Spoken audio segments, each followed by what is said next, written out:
a lot for him.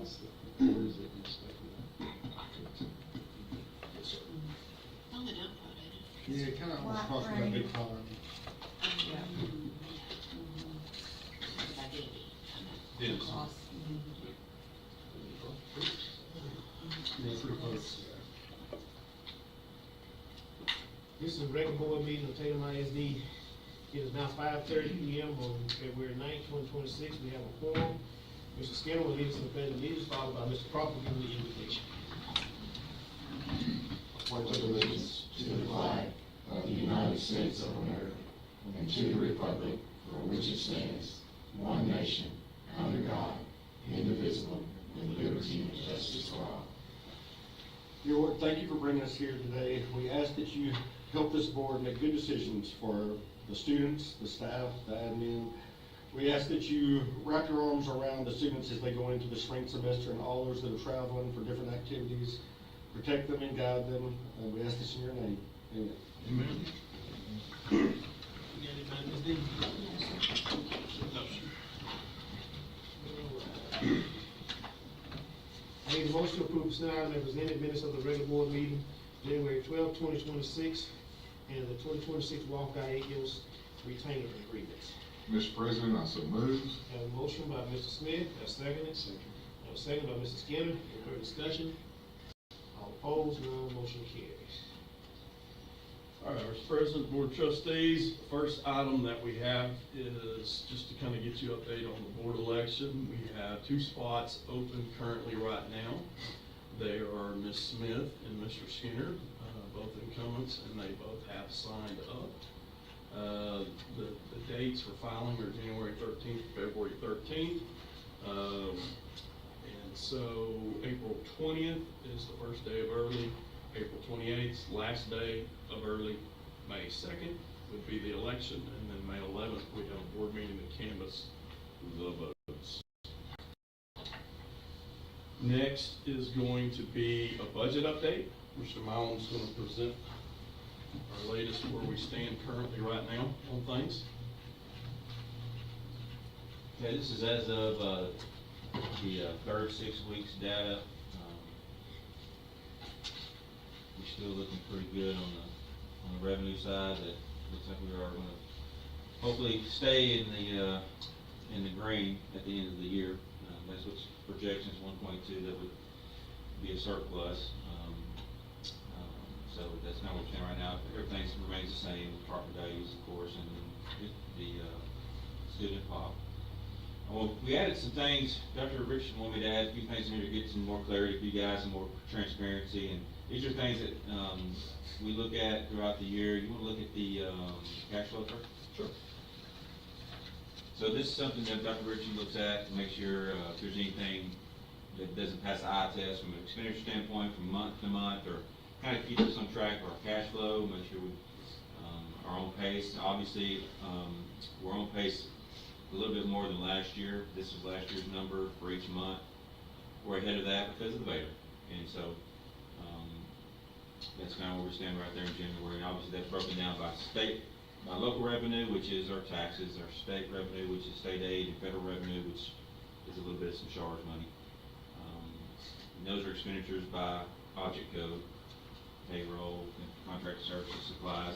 You'll notice that payroll kind of varies from month to month, and that depends on how many days we work that year, and how many days we work that month, what we pay in stipends per month. Like this is a big pay because we pay some UIL stuff, and so that's not really ever a constant thing. And in June and July, those will be real low numbers because those we pay that money out of our accruals, so that we won't hit the expense account.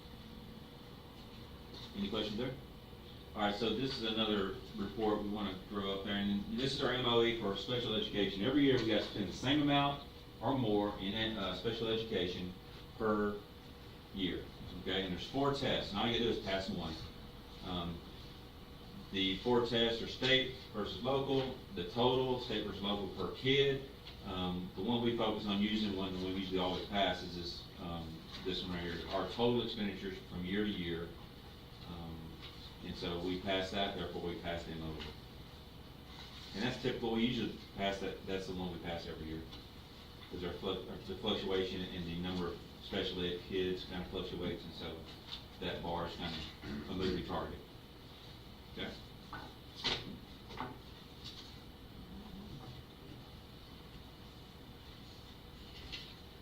All right, so this is the state, you know, the federal grants that we get, the title money we get, they want to make sure that we're spending our money first and then use theirs to supplement, okay?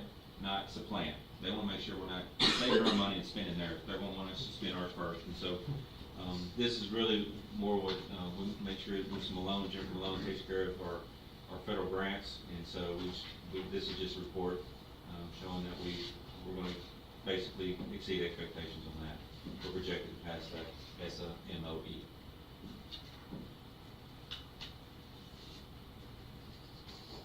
So the state gives us money per program. They give us so much CTE money, so much for special ed, so much for state comp ed, early education. This is the required percent of the money. This is the money they give us. This is a requirement that we've got to reach every year.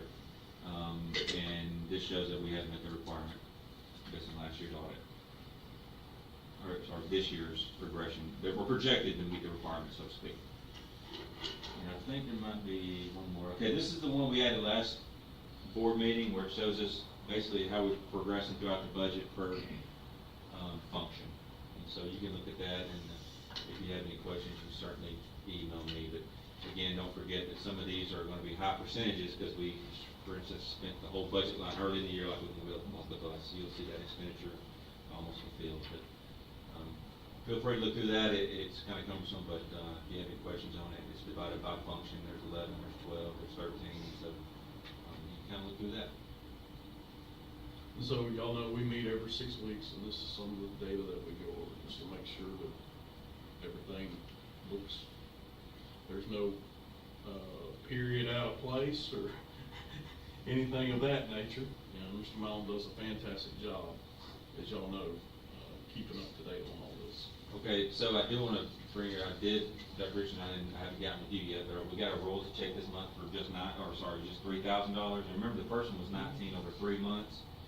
And this past, we got the check for, I believe it was November, and it was $3,500, something like that. And again, what affects that is obviously how much they sell and what the price they sell it at is. And so, again, that's just our second check. We'll kind of see where we land month to month and keep you guys updated on that.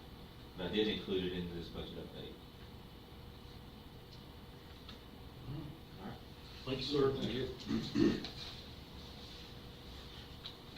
All right, next is, Are you good? I'm good, go for it, Get my be laptop. careful. Thank you. You have to make an announcement for public hearing on the paper. The board will now enter into a public hearing for a proposal of discussing the Texas Academic Performance Report for 2024-25. No action will be taken. Alright, so don't panic when y'all see the whole long list of, little snapshots of it. I think this thing's 77 slides long. We will not be looking at every single slide. I'm gonna kind of give you a breakdown of where all their sections. If you have any questions, we'll go back and look at that.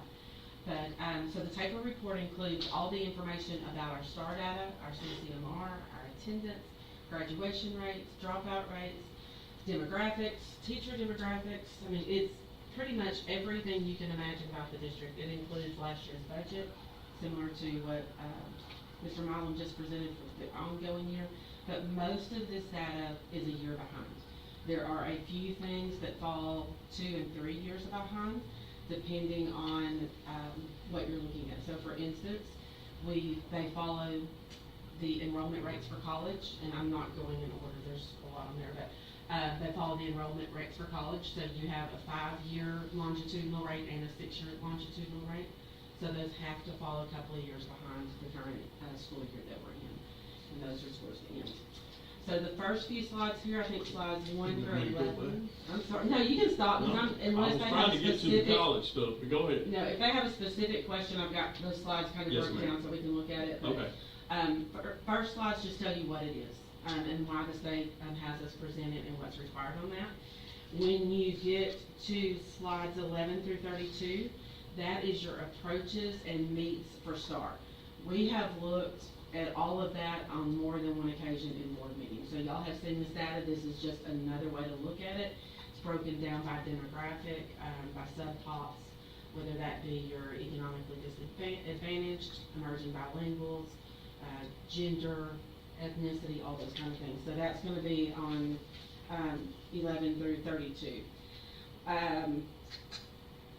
When you get to 36 through 38, those are gonna be your math and science ones. Once again, we've already looked at all of that. But what I found interesting, if I was going to point something out, when you look at all grades, all levels on slide 32 or page 32, it shows that as a district, we are exceeding state and regional information. So we look at that a lot, broke down grade level by grade level. But this shows that overall, all grades, all subjects, we are ahead of the curve there. In the upcoming slides, so the next one will be the meets for that. Once again, we're ahead. The next one will go to just the English language arts. We're still ahead. Next one's going to be meets and English language arts. Keep going. Math, yes. So that series of slides is just looking at everything combined, which we don't do when we look at the previous things, when we're presenting those earlier in the year. So those to me are a positive place for us to look and to see overall as a district, not just broke down case by case. Slides 42 through 50 are showing that we're growing. Those are where we are looking at growth by each sub-pop, and we are doing pretty well at that. We do have some things that need some attention as far as focusing on specific areas, specifically science and social studies need a little bit more attention. We've done a great job with reading and math, but science and social studies do still need a little bit. When we get to slide 51, that's our attendance. So I'm not sure where you're at. Yeah, right there. And it's just broke down by sub-pop. Overall, we do a great job. I've been kind of on the 10th graders right now at the high school because they dropped into the 80s for several weeks at a time, and that's definitely not where we want to be. And I can't put my finger on what that trend is, but whether it's illness or lack of motivation, but one way or the other, we are focusing on that at the high school. Then 52 through 59, you're going to see our dropout and graduation rates. Historically, Tatum has done very, very well with annual dropout rates and graduation rates. We just are 100%. I think it was 2 years ago we dropped to 0.07%. We had a weird little area that we got hit on, but overall we've just done very, very well over the years that I've been doing this. When you get to slide 60 through 62, that's our CCMR, which is your college career and military readiness. I saw a number pop up on Mr. Milam's slides with the CTE, and we are generating a ton of funding through that, so I think it's important for us to make sure that we're marking those boxes and having those students where they need to be, because great opportunities are coming out of that. Somebody was asking me just right before we started, we have kids that are starting tomorrow with their first round of clinicals doing the patient care technician program over in Henderson. And without the funds that come, the state's allotting for those CTE programs, we would not be able to do that. ACT scores are also part of that college and career military readiness. Overall, we're average. I would like to see that improve. We do have 2 of our teachers that have been working specifically all this year, adding in ACT readiness vocabulary and just reviewing over some of those programs that they see with ACT. Ethnicity distribution has not changed greatly from previous years. It's about the same. Student demographics have not changed. We are seeing a bit of an uptick in some of our special education programs. We're seeing more and more students that qualify for that, so we're having to manage that on our campuses. Teacher distribution, years of experience. I do find this kind of interesting because I feel like Tatum holds on to their teachers. You know, we don't see just a ton of movement, so I do like that we have those larger pieces of the pie with the larger numbers. This is a report that we have to turn in as well. Mr. Fight does this for you guys earlier in the year. So these are, it looks kind of drastic, but these numbers are single counts and it is district-wide. So that last column is fighting, but that is for the entire district. So it could be anywhere, heavens forbid, but kindergartners through high school. And then the column on the left is controlled substances, and that looks like a pretty good jump, but that includes all of these THC vapes that are showing up too. So, it's definitely something that, it looks bad, and it is bad, but, these kids are getting their hands on stuff at a way earlier age than they've been able to get in the past, so. So if I'm looking at all 77 pages here, the 3 things that I would say we need to work on is our meets grade level performance. We are continuing to improve at that approaches level, but we all know that they're looking at growth nowadays. So we want to continue to see them grow from approaches to meets or masters. So that's going to be an area we can focus on, as well as our sub-tops. So emerging bilingual, special education, at-risk students, that we could focus a little bit more there. And then just continuing to focus on our attendance as with districts have done for years. We continue to knock it out of the park for, that academic growth. I mean, we're still seeing a lot of good growth there. Graduation rates are great, and then our career and military readiness, we're doing a good job at making sure our kids are at least leaving, with an idea of where they might want to go. Any specific questions? We'll go with that college, with them, because it does, remember, if y'all recall, it does not count for kids out of state on that college. Yes. So that's. So, I know two. yeah, Yes. we have quite a few, Yeah. Yes. that are, now then, this is for the 23 graduates, It's but, correct. and there was 118 graduates, and you're thinking, okay, 59? Mhm. What's going on here? But again, some of these went out of state. And they could fall into either the not trackable or the not found. And this does not include students that, they may go into the workforce and put off a year. So they can fall into that not trackable when they have our kids like to call it their gap year. So, when that happens, it definitely changes the data that we see there. And probably the best measurement for us, just for giggles, would be our education foundation when they hand out the checks in December. Seeing if that number was larger when they handed them out in the fall of 03, I guess. Yeah, just to see, because like we said, we got a lot of kids going to Arkansas, Louisiana, so Arizona. So there's quite a few out of state. Do we have an internal document that we could do and put that on the website? I know that's required for us to turn in, but just so people know, hey, kids are going to school, it just may not be within the state of Texas.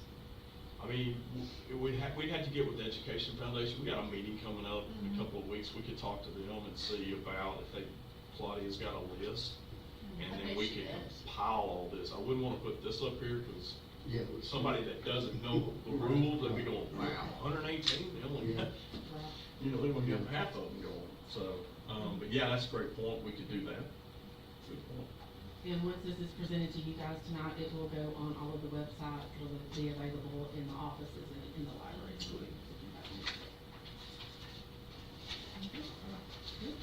Thank you, ma'am. Great, thank you. Thank you, ma'am. This concludes the public hearing portion of the meeting. We will now continue with the remainder of the agenda.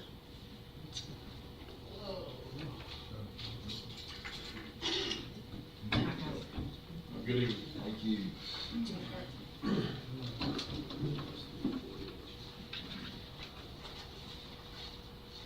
Next thing we have is the action items for the May election.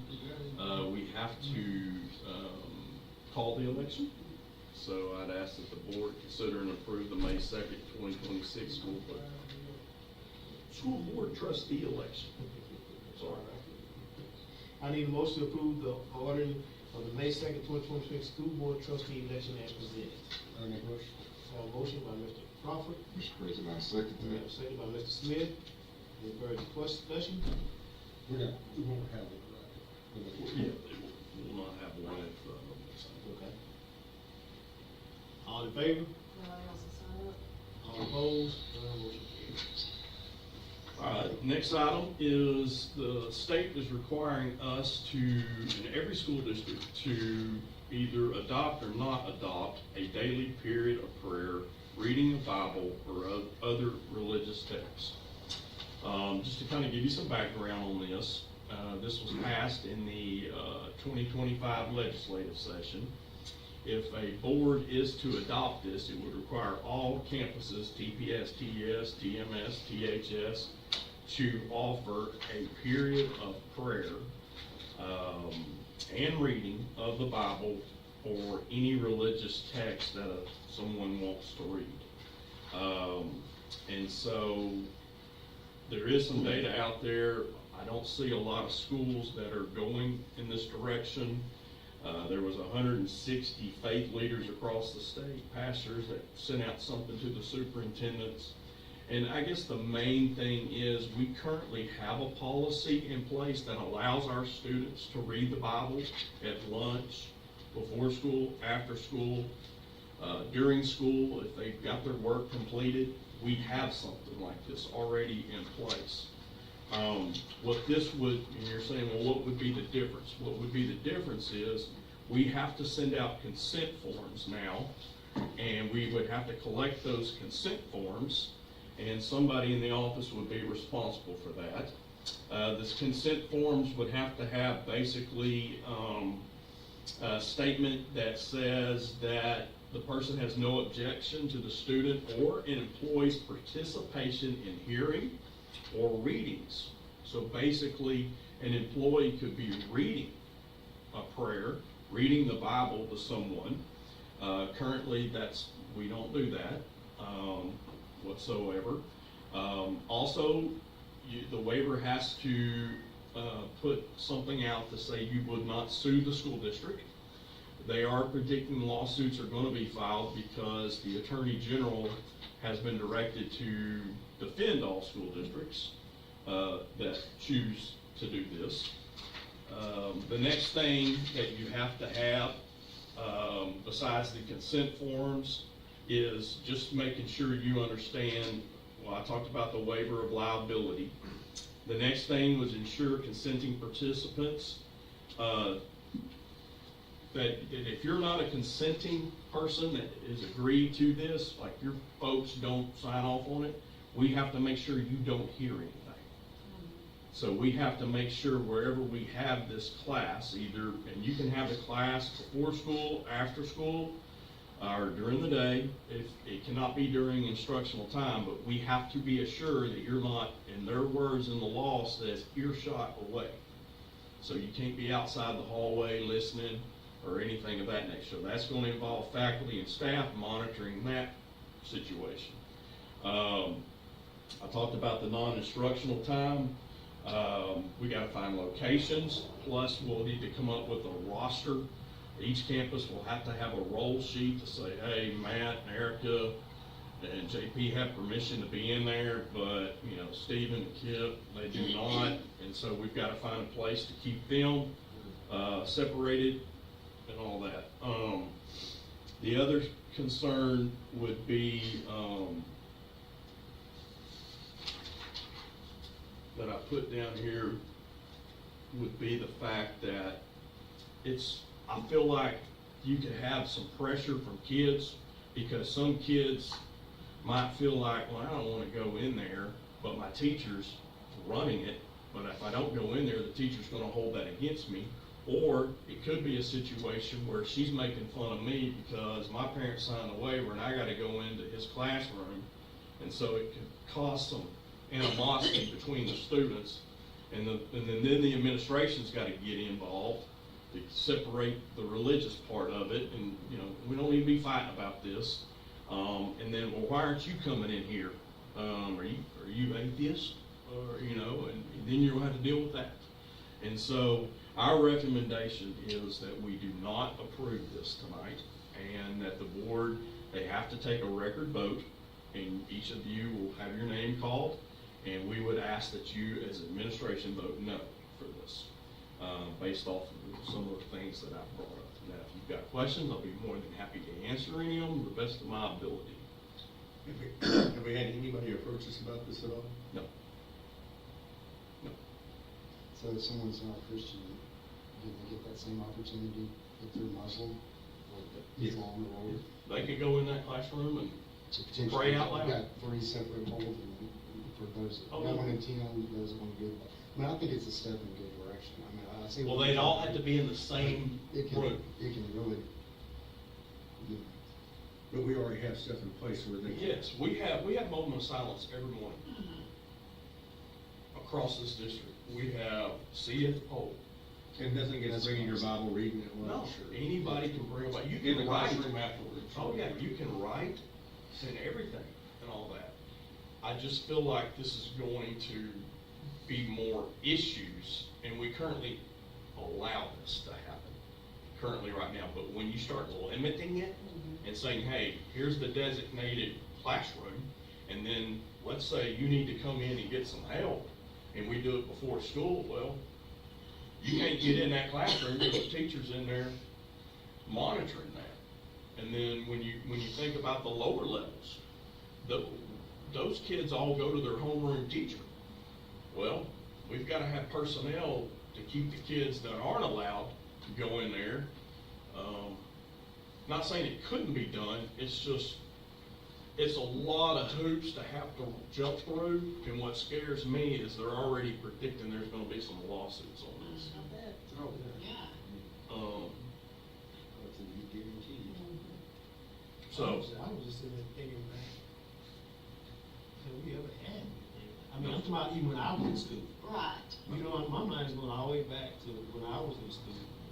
Yeah, we had like Separation of fellowship state. Christian athletes that you could go. we can still do that? Right, exactly. We always had groups like that, but to Because I me, mean, my own personal opinion is this need to be taught at home. yes. And what if somebody starts, having a Bible study on something new in a group and try to sort know what you're talking about. Cool. Yeah, exactly, Stephen, that's what, Yeah, that's where we went up there. false information. Uh-huh. And again, there might be districts out there I haven't seen. I know Henderson, I think their meetings tonight, they're not doing it. Mhm. I haven't seen one district, not saying they're not doing it, but, maybe if it's a small district, with Yeah. maybe 60 or It can 70 control, kids, and yeah. everybody agrees on it, then it might be a little bit easier, but we're not gonna have 1,400 kids all agree, Yes. whatsoever. We should be able to succeed at Henderson.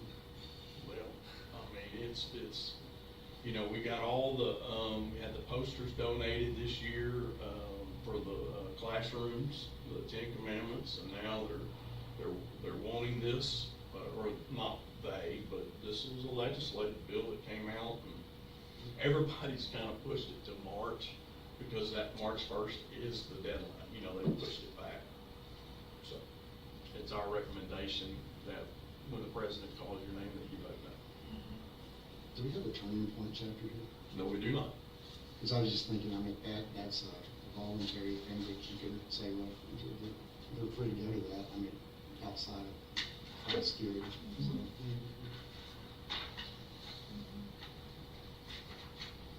Okay, you ready? Okay. Ms. Amy? No. Okay. Mr. Smith? No. Mr. Skinner? no. Ms. Smith? No. Mr. Crawford? No. And Mr. Adams, I vote no. Thank you. Is that good enough, Ms. Sloan? Okay. The next item for your approval is on Monday, January 26th, and Tuesday, January 27th, and Wednesday, January 28th, we were out. So we have to have the board approve a resolution for wage payments for our cafeteria workers and all of them, so they don't have their pay cut. So our recommendations, we approve that. I need a motion to approve the resolution regarding wage payments during schools closing for bad weather for Monday, January 26th, 2026, Tuesday, January 27th, 2026, and Wednesday, January 28th, 2026, as presented. I make a motion to approve the resolution regarding wage payments. Have a motion by Ms. Amy, Ms. Stanley, I'll second. have a second by Ms. Smith. Any further discussion? All in favor? All opposed? None motion carried. We have, the following people I'm recommending for a 2-year term contract, as stated on the screen. It's our administrators in our district. I'll need a recommendation for